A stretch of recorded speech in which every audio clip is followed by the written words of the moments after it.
This is the Business of Leadership Series Minute with your host, the best-selling author of Don't Buy a Duck and founder of MarketingStrategyHero.com, Derek Champagne. Our guest today is Marisa Levin. She is the co-founder and managing partner of Successful Culture International and has been a 25-year CEO and entrepreneur of multi-million-dollar businesses, taking on the challenge to educate, equip, and empower 100 million fellow entrepreneurs and leaders across the globe.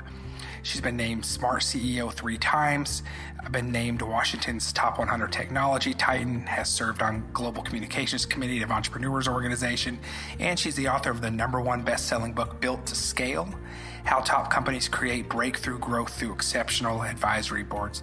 Marisa, thank you for taking a few minutes with us today. Oh, it's such a pleasure to be here. I love the work that you do. Let's talk about your best-selling book, Built to Scale: How Top Companies Create Breakthrough Growth Through Exceptional Advisory Boards. Give us kind of an overview of that, and then what can our listeners expect when they read that? Sure. So I've created the scale model. And as I mentioned, I put in the advisory board in my first company because I really was stuck on how to move to the next level of growth. And one of my advisors said to me, why don't you put in an advisory board? I looked around for information on how to do that, and there was absolutely nothing. There was no process.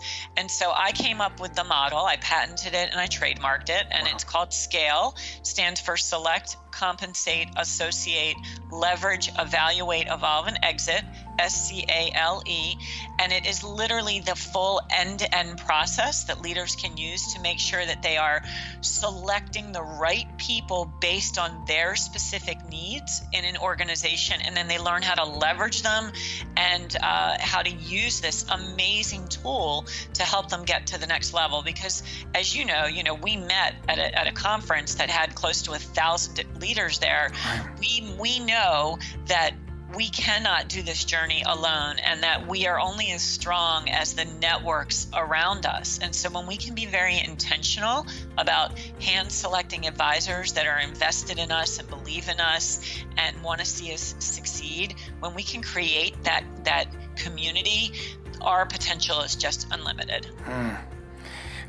Great advice, and having that type of advisory board is a game changer. Give me a quick example or case study of some change and improvement you've seen in an organization by following these principles.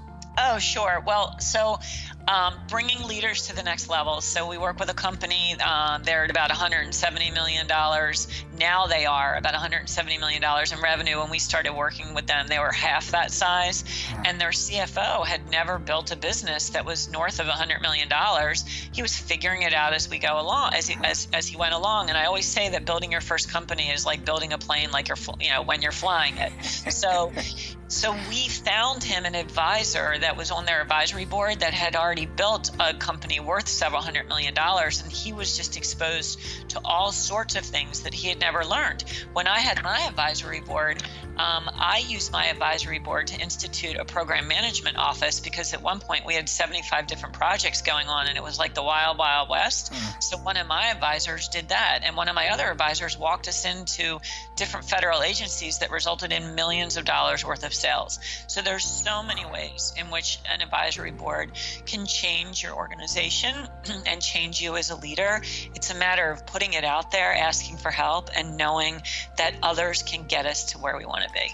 Derek Champagne here. Join me on Instagram. It's Mr. Derek Champagne. If you want to see videos from our guests, book giveaways, and more. That's Mr. Derek Champagne.